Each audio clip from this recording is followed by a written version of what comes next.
Kadhafi lui-même, quand il a annoncé, il l'a dit. Il a dit, mais dans 50 ans, parce que ça ne durera que 50 ans, ne venez pas me dire il n'y a plus d'eau. Oui, il n'y aura plus d'eau. Mais au moins, pendant ces 50 ans, on pourra peut-être agir sur le microclimat, faire pousser de la verdure et surtout donner à manger à tous ceux qui habitent là.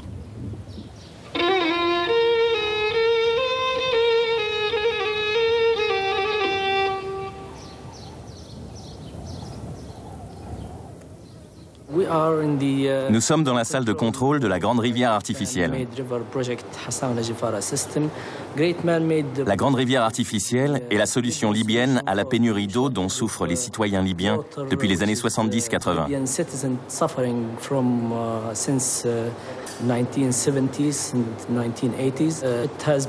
Le projet a commencé en 1984 avec un débit initial de 2 millions de mètres cubes par jour.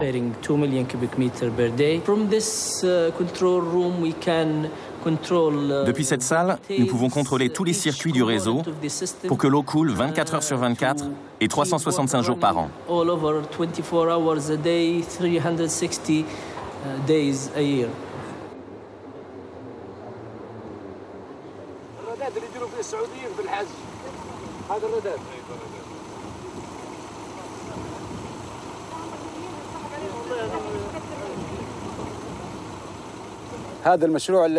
Là où nous nous trouvons, il y a 2 ans, c'était une étendue de sable, c'était le désert. Nous sommes entre la côte et la montagne, à 60 km de Tripoli approximativement.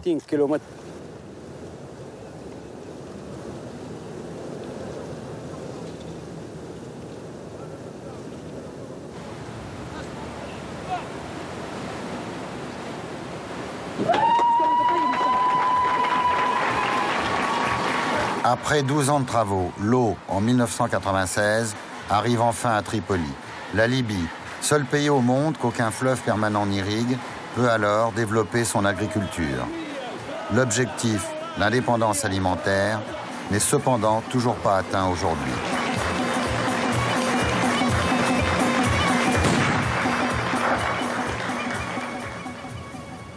Nous sommes à la limite des 3 frontières là. Nous avons la Tunisie. Ce petit bosquet qu'on voit, c'est là précisément où les Français, à Borges-le-Bœuf, ont maintenu pendant 3 ans Bourguiba, le père de l'indépendance. Là, on a l'Algérie. Voilà le poste, voilà la bâtisse qu'on voit. Et puis de ce côté-là, tout au fond, on a le Tchad et le Niger. Voilà ce qu'a voulu faire Kadhafi, réunir tout cela. Il a voulu réunir, comme Nasser, tous les peuples arabes et les pays arabes. Il a voulu leur insuffler, comme Nasser, leur insuffler l'idée d'une culture commune, d'une langue commune, d'un espace commun. La jeunesse arabe a trouvé en Kadhafi une continuité. C'est pas encore l'héritier. Donc l'héritier, c'était après que la mort de Nasser, où on a commencé à dire qu'il est l'héritier de Nasser. Le président Nasser, lors d'une réunion publique à Benghazi, présentait Mouammar Kadhafi en ces termes. C'est lui le porte-drapeau du nasserisme et le rénovateur de la jeunesse de la révolution arabe. Nasser is a leader for all the Arab nations. Nasser est un leader pour tous les Arabes. But I'm just in Libya. Je suis simplement un Libyen. Simplement un soldat. Nasser, il a dit une phrase importante, que lui, il est le garant de l'Union arabe. Donc, et lui, il a pris ça et tout le monde a suivi après. Kadhafi était innocent et il était aussi naïf à l'époque. My life in the political,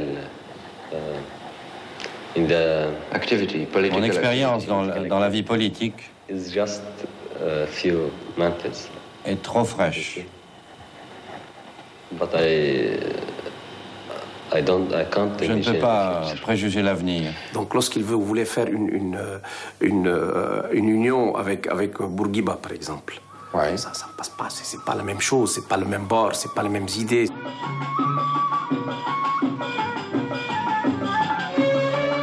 Il est est allé proposer à Sadat et au président Assad. Bon, Sadat, il comprenait, il avait besoin de l'argent de la Libye, donc il a profité le maximum, notamment avant la guerre de 73.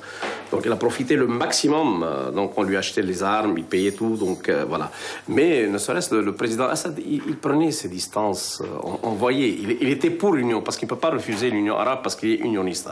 Donc il ne peut pas refuser, mais on savait, on voyait que ça ne marchait pas. Mais les régimes politiques dans les pays arabes ne sont pas fixes, ne sont pas stables. Il viendra peut-être d'autres avec qui nous pourrons nous entendre. Kadhafi, lui, a abandonné son idée d'unité arabe. Au moment précisément où cet espace arabe est totalement éclaté. Il s'est tourné vers l'Afrique et ça marche. En Afrique, on a accepté son rôle précisément parce qu'il s'est amené avec son orientation, avec son aide, avec ses investissements. Et ça marche tellement bien que maintenant, on voit Kadhafi l'Africain et on a oublié un peu le Kadhafi arabe. Pourtant, il l'est resté. Il s'aperçoit que l'Afrique pèse en tant que réalité et en tant qu'entité plus ou moins.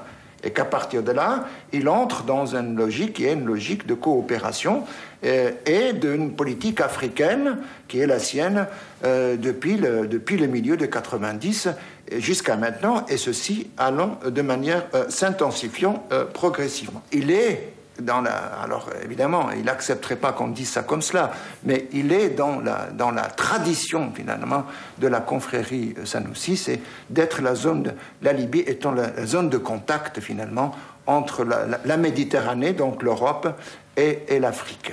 Il ne faut pas oublier une chose, que la Libye maintenant est un grand acteur au niveau de l'Afrique. Et il joue dans la il ne faut pas sous-estimer. Il joue, c'est pas uniquement, mais il devient maintenant être le sage. Il veut réconcilier tout le monde, il arrive parfois, etc. Il aide ses pays.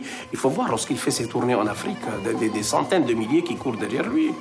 Récemment, lui, le changement, le tournant qu'il a fait, le virage, si on peut utiliser le terme, c'est qu'il a compris qu'il n'a pas le choix. Il n'a plus le choix. S'il y avait l'Union soviétique, il manœuvrait. Il ne cédait jamais. S'il y avait une Europe, moi, il me l'a dit un jour, si les Européens sont des hommes, moi, je suis les Européens. Mais malheureusement, les Européens suivent les Américains. Pour lui, l'Europe ne pèse pas d'un poids lourd en tant qu'institution, en tant qu'organisation régionale, par rapport au poids que représentent les Américains.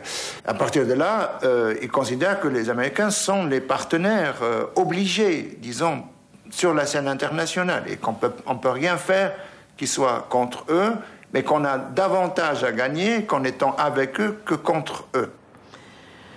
Les relations sont aujourd'hui quasiment normales. Et évidemment, c'est un bien pour le pays.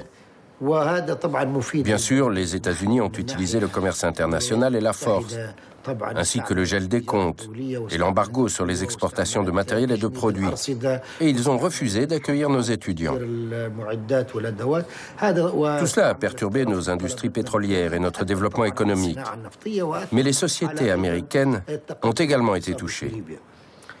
La reprise des relations et l'élimination de tous ces obstacles ont donc encouragé les sociétés américaines à revenir en Libye. Et ceci a entraîné une forte reprise d'activité. À partir de là, la Libye a repris ses anciens contrats et donc signé d'importants contrats pétroliers. La reprise du commerce entre les deux pays a permis le développement du commerce en général. Le pétrole libyen a pu être exporté vers les États-Unis.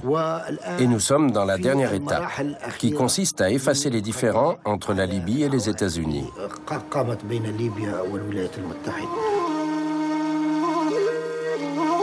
Bien qu'impliquée dans d'importantes recherches pétrolières, la France n'exploite que 1% du pétrole libyen, alors que, par exemple, les États-Unis en exploitent 20% et l'Italie 16%.